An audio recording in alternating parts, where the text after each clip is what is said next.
ahí van a elegirse clínicamente, presuntivamente, diagnósticamente, el sitio, porque el medicamento, el tratamiento que van a emplear es cortar ese ciclo, impedir que el ciclo se complete el parásito, para que no llegue finalmente al órgano que va a infectar.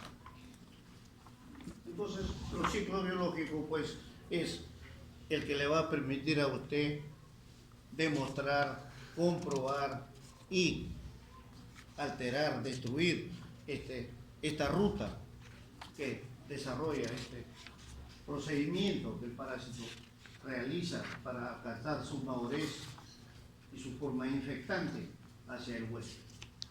Y eso hay que impedir. Impidiendo eso, se corta el ciclo y a no avanzar el parásito. Ahí tienen que ustedes centrar su tratamiento antiparasitario. Entonces, de esa manera se evita eso, porque si no el parásito o produce la infección inmediata, la sintomatología inmediata, o si no, se ubica ahí y está un tiempo ahí, como comensal, como inquilino. Ahí vive, ahí se nutre, de vez en cuando produce algunas alteraciones, algunas disfunciones a ese nivel, pero no mayormente, hasta que ya va desarrollándose, va potenciándose y ya produce pues la sintomatología a través del daño celular que va ocasionando en el huésped. Y de esa manera entonces ustedes podrán determinar, conociendo el ciclo de este parásito, su forma, cómo infecta, cómo se multiplica, cómo entra, qué daño está produciendo o puede producir dentro del huésped. Naturalmente para ello tendrá que conocer también su forma antigénica, su morfología, sus características que le permiten migrar internamente a estos parásitos. La siguiente. La epidemiología que usted lleva en el curso también este año ya nos enseña la evolución de las infecciones diferentes que son causadas por protozoarios y por helmintos. Y de esa manera relacionarlo con todo el medio que pueda favorecer la diseminación, la infección final de estos parásitos. Y también los artrópodos, un segmento importante de los artrópodos de importancia médica, donde también se estudia, pues son importantes los zancudos, los ácaros, las cudas, qué sé yo, la mosca, sobre todo en enfermedades como las enterobacterias, en salmonella, en brucela, etcétera, que ustedes ya saben perfectamente. Son los famosos vectores que lo llamamos.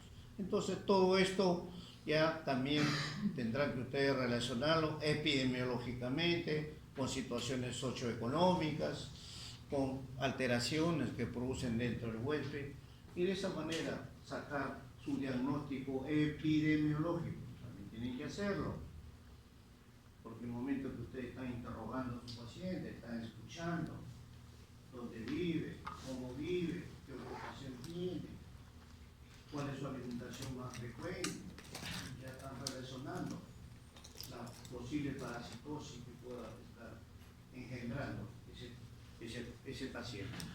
Entonces, todo ello ya presentará, le dará a ustedes una cultura epidemiológica,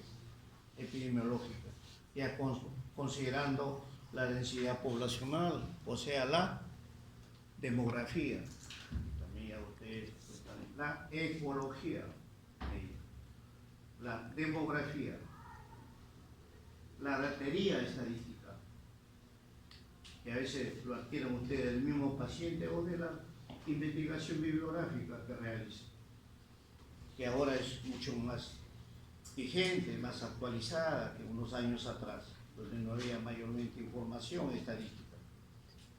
Entonces, ustedes, pues ya profesionales, van a buscar información estadística y no encontrábamos datos de algún problema que nosotros hoy día ya ustedes lo tienen en mejores condiciones. No solamente en la Oficina Nacional de Epidemiología que tenemos en Lima, sino en los otros institutos, puestos sanitarios de atención primaria, ya hay también registros estadísticos que pueden obtenerse información importante. Entonces, todo eso ya se va viendo. Y también las deficiencias, como son, por ejemplo, la disponibilidad de agua, la infraestructura sanitaria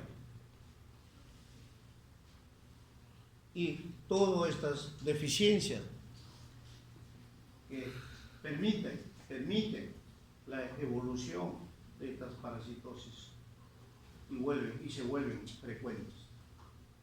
Porque a veces no solamente ver la parte local, la parte estructural, la parte corporativa de su paciente, sino también lo que rodea sus condiciones higiénico-sanitarias.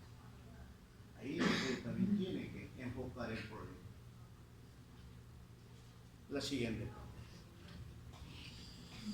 Todos estos factores, junto a las malas condiciones socioeconómicas, nutricionales de nuestros pacientes, provocan un aumento en esta incidencia, en esta prevalencia y en la gravedad de esta parasitosis. Esos términos siempre ténganlo presentes. La incidencia, prevalencia y gravedad o mortalidad en otros casos, en algunos casos ya, cuando ya no se puede finalmente manejar el problema, el paciente se logra. Pero no sentirse mal, siempre ustedes agoten hasta última instancia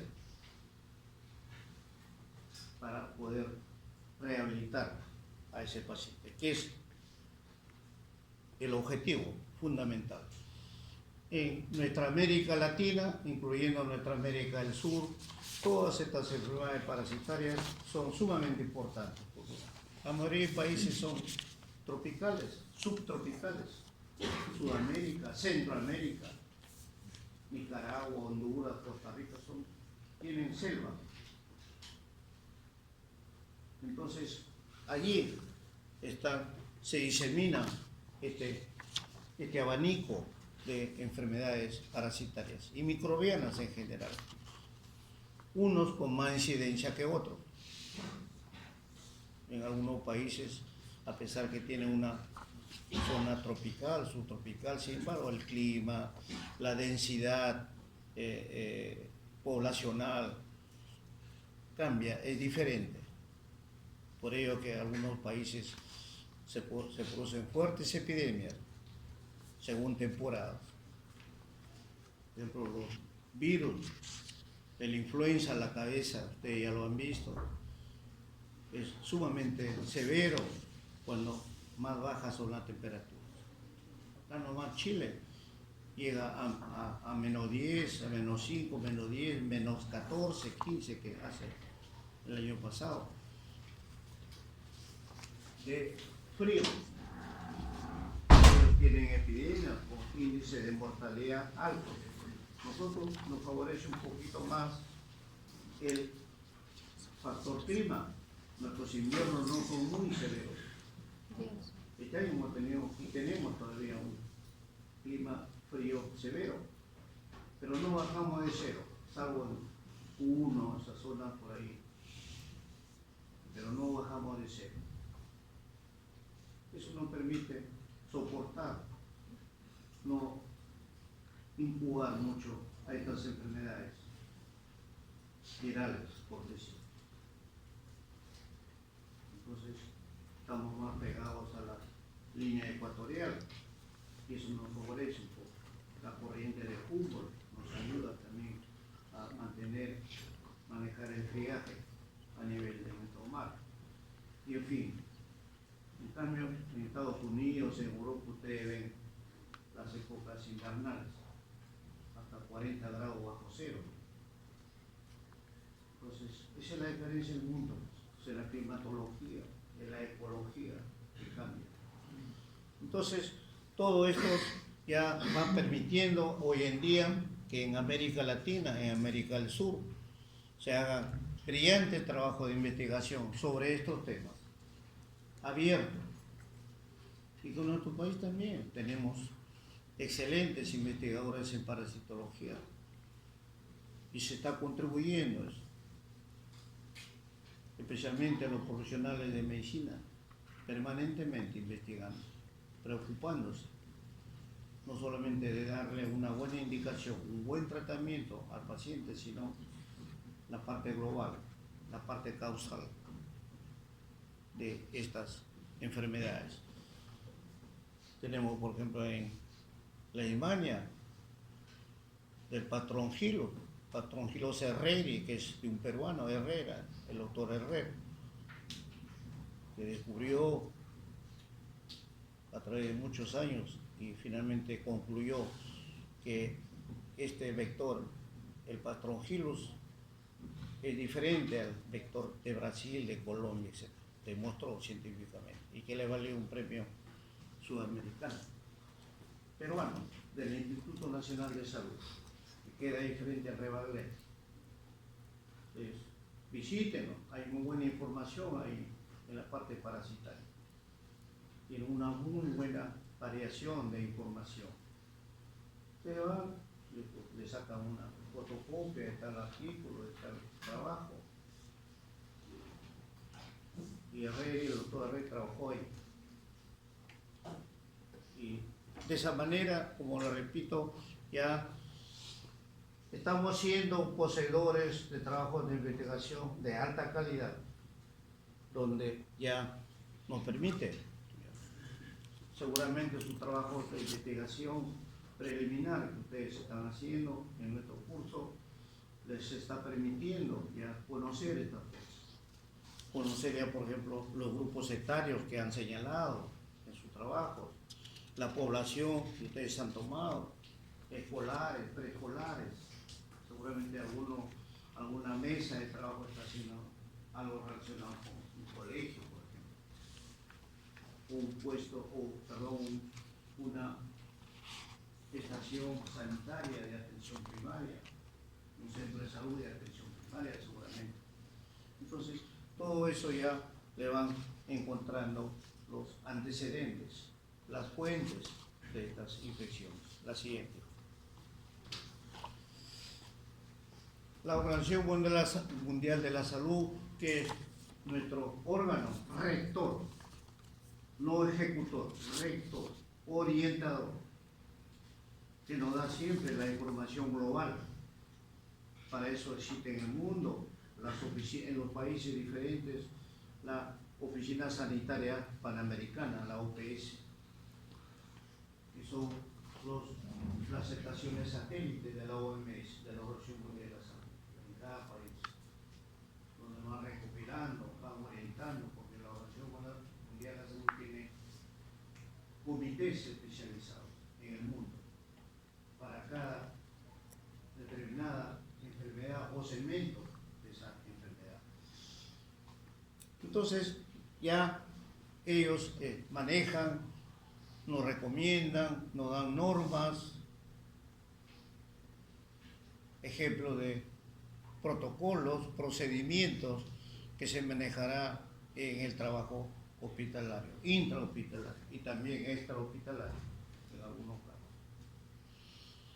De esa manera ya se tiene, por ejemplo, miren ustedes trabajos que se han hecho, que según estas estadísticas, y el promedio de infecciones parasitarias es del 45% de toda la población. Estamos hablando de Latinoamérica. Se encuentran más o menos 1.000 millones de personas infectadas por Ascaris lumbricoides, que lo vamos a estudiar ampliamente en la clase. 500 millones con trichura. También tenemos ese parásito nosotros, frecuente. 480 millones de entamoeba histolítica. Tenemos entamoeba histolítica. Amebiasis por entamoeba histolítica con cierta frecuencia. 480 millones de chía histolítica y 200 millones de alambre. La famosa carita de vieja, le llamamos así. Quienes siempre estamos enfocando, observando la Yardia lambda, un protozoario muy eficiente en el daño celular del paciente. Pero felizmente el diagnóstico es rápido, pero hay que hacerlo en fresco, rapidito. Si se deja unos 10, 15 minutos, media hora, se reabsorbe, ya se ubica, pero con más dificultad, pero ya no móvil, sino inmóvil, que es un poquito más difícil para ubicar. Entonces fresca, fresquito, la vez evacuada, inmediatamente un poquito de lúgol o un poquito de metileno y al microscopio. Y se le ve ahí a la carita de vieja característica, su forma, su morfología y se mueve, igual que el tricomona, igual que la tricomona, vaginales especialmente. Entonces, de esa forma son estadísticas actuales, que para que ustedes tengan la idea de cómo está nuestro país, nuestra región de Latinoamérica, afectada todavía por estos parásitos. La siguiente.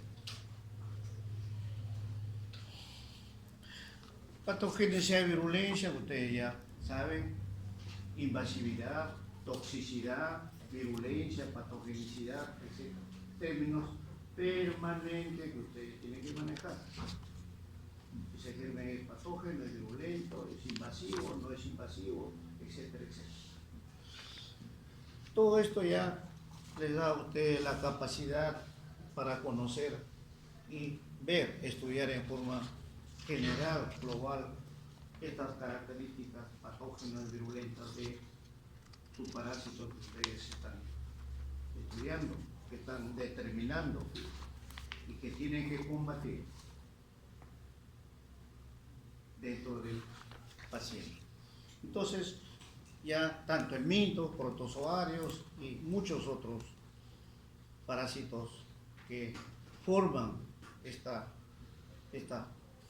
población de parásitos ya nos van dando un grado importante cuando ya manejen sobre todo ya el diagnóstico y el tratamiento, sobre todo el grado de virulencia y grado de patogenicidad, que son dos agentes que evolucionan rápidamente en el paciente y que pueden causar el daño adecuado.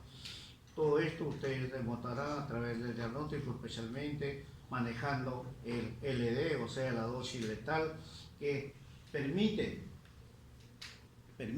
que ustedes actúen rápidamente con el diagnóstico y con el tratamiento y evitar la muerte final del paciente, como les decía antes, que es el objetivo, y darles al paciente, a nuestra población, a nuestra comunidad, una calidad de vida que merece. Y para eso estamos. Ustedes tienen que dirigirse siempre a manejar, mejorar la calidad de vida de su paciente y su entorno.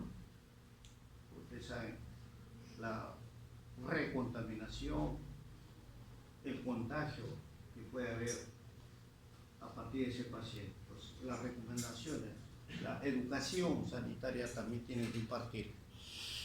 Y de esa manera, pues, ir manejando todos estos cuadros. La siguiente, por favor. Ya hemos hablado antes, les resalto acá la famosa Yardia lambda, que lo vamos a ver, observen ustedes bien. Y acá ya no van a poder observar todos estos parásitos que nosotros les vamos a mostrar en la página. En patología clínica incluso raramente, más ahí van a enfocarse a la clasificación, al daño celular, intracelular de los parásitos, de los microorganismos, de los virus, la bacteria. Poco manejo ya de observación de los microorganismos, de los parásitos, lo que lo hacemos acá.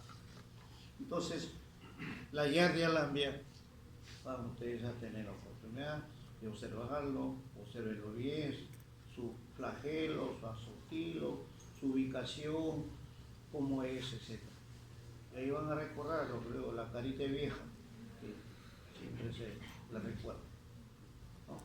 Y de esa forma entonces ya van ampliando, van viendo todas estas características, lo que se llama la variabilidad antigénica, la variabilidad ya molecular que manejan hoy en día y que van a manejar ya, el diagnóstico molecular, el diagnóstico enzimático. Y lo último, ya a través del genoma y la nanomedicina. La nanomedicina, que es concepto último de que nos va a permitir un diagnóstico, un conocimiento mucho más rápido de la estructura interna, mucho más. Es como si nos estuviera mostrando una resonancia magnética. A través de la nanografía se va a permite ya hacer esos estudios mucho más profundos, mucho más específicos, mucho más selectivos en cuanto a la penetración, la ubicación del parásito. Igual de los virus, de las bacterias, etc. La siguiente. La inmunidad, la respuesta inmunológica, hicimos, y que ustedes se cuidaron un poquito, por eso bajaron las notas, como yo lo he dicho a los delegados. Parece que se confiaron un poquito. Y algunos se olvidaron de la hojita de atrás. ¿No? Entonces, es parte fundamental de todo el proceso infectocontagioso. Transmisible. Morfológico. La respuesta que nuestro organismo va a dar. La acción y reacción. La acción microbiana, parasitaria y la reacción inmunológica del huésped a través de la forma humoral y de la forma celular. Ya ustedes conocen perfectamente eso. Entonces, esta respuesta ya es el reflejo, es el espejo de la capacidad inmunológica, de la forma, de la estructura de su respuesta inmunológica del huésped. Y que en función de eso, el agente invasor dará o no dará lucha, dará o no dará respuesta de toxicidad, de virulencia, de invasividad, de toxicidad, etc. Entonces, a nivel de los protozoarios, que es el capítulo que estamos empezando, las respuestas van a ser extracelulares, donde está la inmunidad humoral, hemos visto la primera, además de la natural, la primaria, donde intervienen los linfocitos T2, los linfocitos T4, los linfocitos T8, que ya son los que generan, ayudan en la formación de los anticuerpos, y se produce fenómeno de opsonización, fagocitosis, que ya ustedes lo saben, y la activación del complemento en la vía clásica, que también ya lo han visto ustedes, ya lo conocen, ya lo tienen en su conocimiento. Por el otro lado, a nivel intracelular, que es la forma de respuesta inmune un poco más profunda y que ustedes tienen que manejar perfectamente, porque ahí van a ubicar, van a determinar el daño que puede producir ese parásito, ese protozoario. También tendrán que ustedes evaluarlo rápidamente a nivel intracelular, cuál es el tipo de respuesta que va a producir. Acá los linfocitos T2, T1, T4, como están en proporciones, en porcentajes. Su estudio del interferón, del gamma interferón, ya cuando entren a la parte del tratamiento. Hay algunas enfermedades virales, microbianas, parasitarias, que tienen que utilizar interferón. Todavía sigue siendo un elemento un poco caro, difícil de obtener, pero que es necesario aplicarlo. Es una vía específica para poder tratar esta parasitosis. Entonces, que van a permitir la activación de los macrófagos, de los linfocitos citotóxicos y la aparición de algunos anticuerpos, como lo son el killer, llamados los anticuerpos asesinos, porque son lo de alta efectividad para destruir, para lisar cualquier sustancia extraña, cualquier elemento extraño que haya penetrado a nivel intracelular. Y la fagocitosis misma, que ustedes ya lo saben, la apoptosis, la citotoxicidad directa que se emplea hoy en día inoculando ciertas sustancias, ciertos elementos tóxicos para destruir, o sea, bacterias.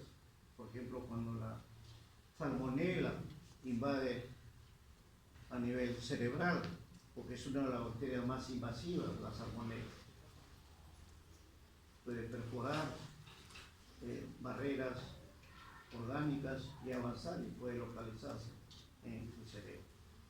Entonces, todas esas características ya son posibles manejarlas conociendo ustedes todas las formas de respuesta, tanto humoral como celular, de nuestro organismo. La siguiente. ¿Qué pasa? Ya. Todos estos son los famosos mecanismos de inmunidad de las infecciones que hemos señalado. Ya hablando de infecciones crónicas, por el mito, por ejemplo, tanto la inmunidad celular como la humoral, lo que hemos señalado en antes.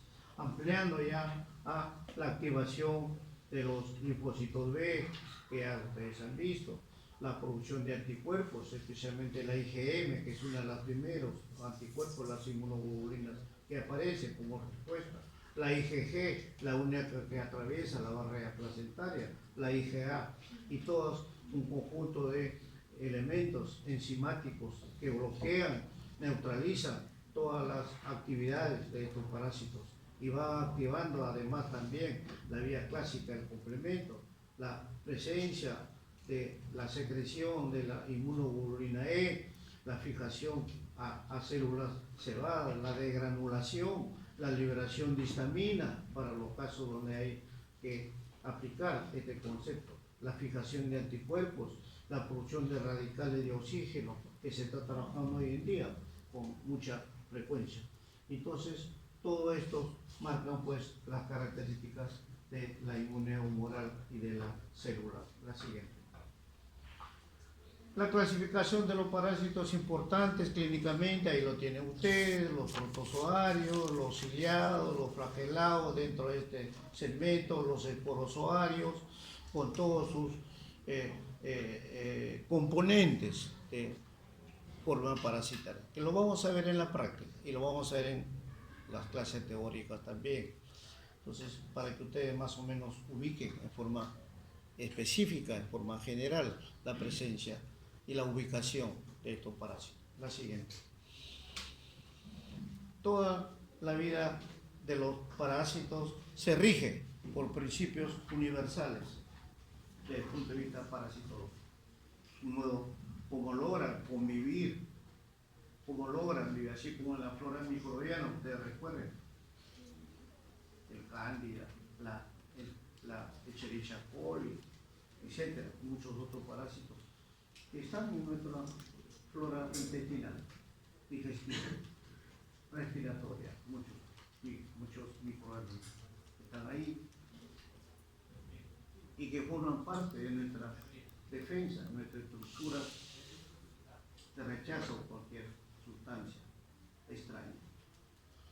Entonces, aquí también los parásitos, en las formas que hemos señalado, siempre están incursos, están inmersos en todas las estructuras humanas y también a veces en algunas estructuras no humanas y que de ahí pueden transmitir, pueden fijarse, invadir tejidos humanos. Y asimismo pues se van formando conceptos básicos, fundamentales, vitales de estos mecanismos, de estas formas de estos parásitos. Todo ello nos va a producir algunas dificultades si es que no lo manejamos oportunamente, específicamente, estudiando, conociendo no solamente el parásito, sus mecanismos de penetración, de ubicación, sino también sus factores físicos, ambientales, como ya hemos señalado, temperatura, humedad, sol, ambiente, biótico, etcétera, que permiten que estos parásitos se potencien y adquieran sus capacidades de invasión en el huésped y se adapten. Y otros, como les dije antes, se adaptan, logran entrar, logran penetrar y se van, ahí hacen su medio de vida. Todo esto permite una interrelación entre el huésped y el parásito. Y de esa manera surge una serie de conceptos, la siguiente, que permiten estas asociaciones biológicas, que ustedes lo van a manejar epidemiológicamente, ecológicamente, y en su mecanismo de sus ciclos biológicos, de su evolución del parásito que ustedes están estudiando, que están indicando, les van a permitir. Por ejemplo, las comunidades, que son las comunidades, ustedes tienen que determinarlo, si es o no es una comunidad de parásitos que hay ahí, en ese segmento que ustedes clínicamente han detectado. Las colonias, otra forma de vivir de estos parásitos, otra forma de asociarse con otros órganos o con otras estructuras del organismo, del cuerpo humano. Y de esa forma van formando estas asociaciones, estas comunidades huésped-parásito. La siguiente. Perdón. Y ya cuando esta asociación ya se potencia, se determina y no mayormente produce un daño o una sintomatología en el huésped replicable que se manifiesta de forma ya mucho más severa, porque se forman importantes asociaciones, por ejemplo, como el parasitismo, que se alberga en muchos casos en el hospedador. El comensalismo, otra forma de asociación de estas dos especies, que se asocian internamente y viven allí, obteniéndose un beneficio propio. El inquilinismo, otra forma, otra asociación, cuando se produce el alojamiento de estos parásitos. El mutualismo, una asociación de dos especies diferentes que se benefician mutuamente.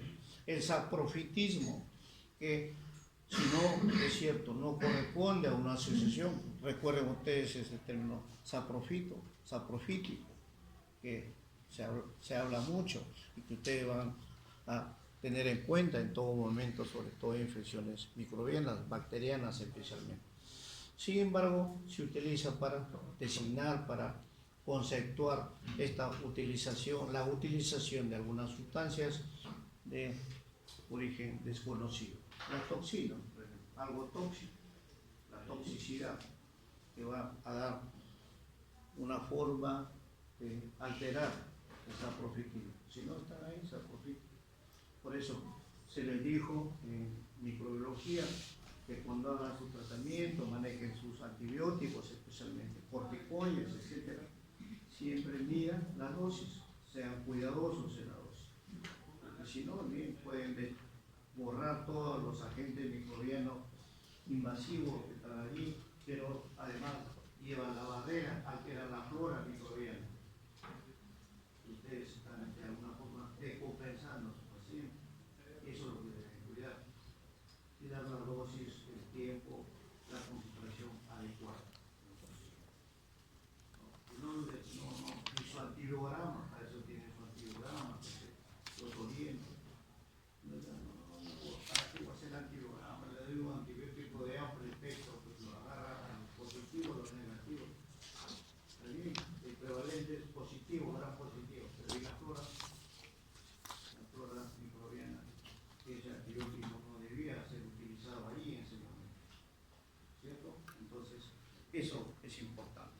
La siguiente.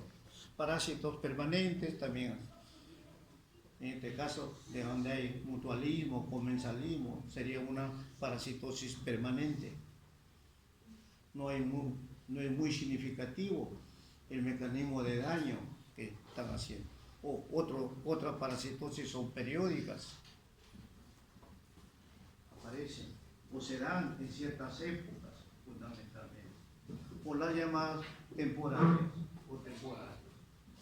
Por temporada, por épocas, aparecen estas parasitosis como el mitos especialmente, que son frecuentes en ciertas épocas, especialmente en las poblaciones escolares, en los lugares donde hay una alta concentración, movimiento de personas, especialmente menores, cuarteles, etc., donde hay ese hacinamiento. Y de esa manera, en la utilización de los servicios higiénicos, en la comida, en los utensilios, por ahí puede ser la fuente de contaminación. Que seguramente usted, cuando atienda a un paciente de esta naturaleza, le preguntará y seguro le va a responder. Utiliza un comedor popular, por ejemplo, donde a veces las vajillas son fuentes de contaminación, los mismos alimentos. Entonces, por ahí ustedes tendrán la información adecuada. La siguiente. Los parásitos obligatorios y accidentales, facultativos. Ya ustedes saben cuando es anaerobio, aerobio, microaeróbico, facultativo, específico, obligatorio, etc. En parásitos igual, los llamados parásitos obligatorios, los accidentales o facultativos, en función de sus características de ubicación, de invasión, de localización, de multiplicación del parásito dentro de la fuente infectante, o se ubican dentro del sustrato externo, que lo utilizan como fuente, el detritus de ese conjunto de materia, y que de ahí puede contaminar vía el agua, o que lo utiliza a veces para fertilizantes, etcétera, etcétera. Entonces, de esa manera se van determinando las características de parásitos obligatorios, parásitos accidentales o parásitos facultativos, según las características, repito, que se implanten en las formas y en las características clínicas que ustedes evalúan. La siguiente. Ya eso hemos señalado, por error se repite, ya les he hablado de los ciclos biológicos. Así, las fuentes de infección, dirigido especialmente a infecciones parasitarias, tanto protozoarios como helmintos o metazoarios. Todas estas fuentes pues, que constituyen forma o sustrato para a partir de ahí determinar la infección en el hombre. Estas, dentro de las más importantes, las más frecuentes, son el agua y el suelo, naturalmente contaminados. Los alimentos, también contaminados. Ustedes lo saben, nuestro país todavía es de una incidencia alta de contaminación de esta manera, de esta forma. Los alimentos, óleos, líquidos, que a veces no son lavados adecuadamente, no son pasteurizados, ¿no? A nuestra forma, servirlos en agua a determinada temperatura, etc. Los insectos hematófagos, ya lo conocemos, cuáles son, que también son generadores de la transmisión. Los animales domésticos o silvestres que tienen el parásito, por ejemplo la toxoplasmosis, como vamos a ver, el famoso gatito, los perros en diferentes tenias, los cerdos, por decir que a veces nuestra gente, especialmente suburbana, tiene el cerdito, el chanchito, crían en la casa, los cuyes, ¿cierto?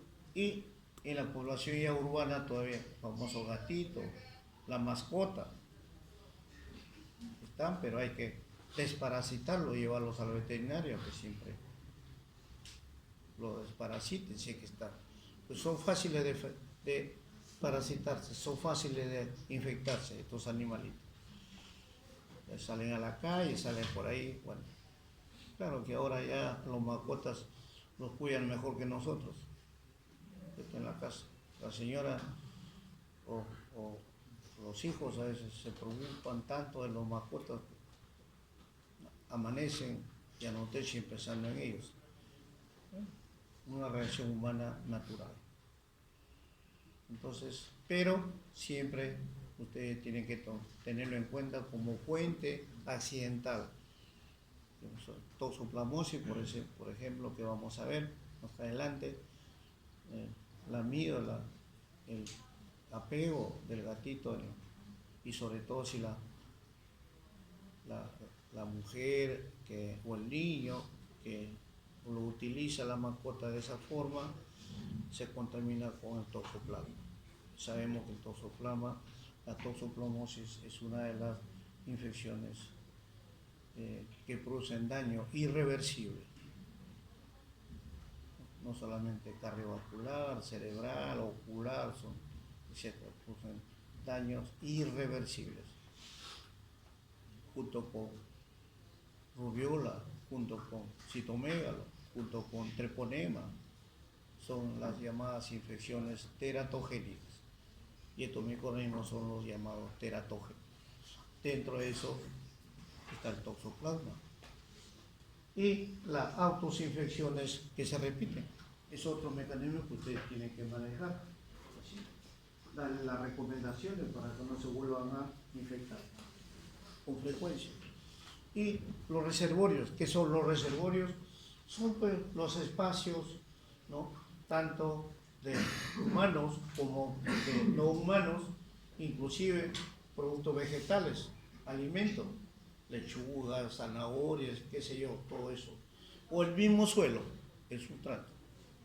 Hemos visto en hongos como el subsuelo, el detritus, son la fuente más importante para los hongos, que se multipliquen a partir de ahí, a partir de esas materias orgánicas en descomposición, especialmente, que contengan además otros parásitos y que puedan multiplicarse con mucha frecuencia a partir de esos reservorios hacia la especie humana. La siguiente.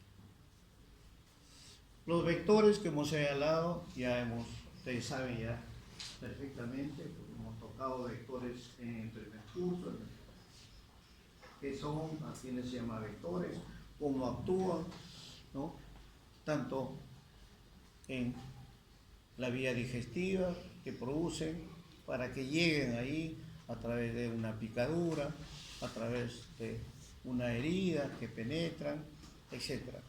Entonces, todo eso permite pues que estos vectores puedan producir, actuar en ese aspecto.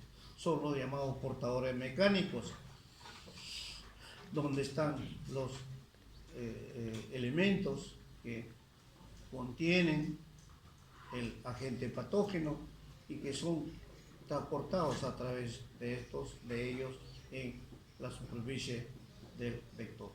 Todo esto el vector ya simplemente transporta para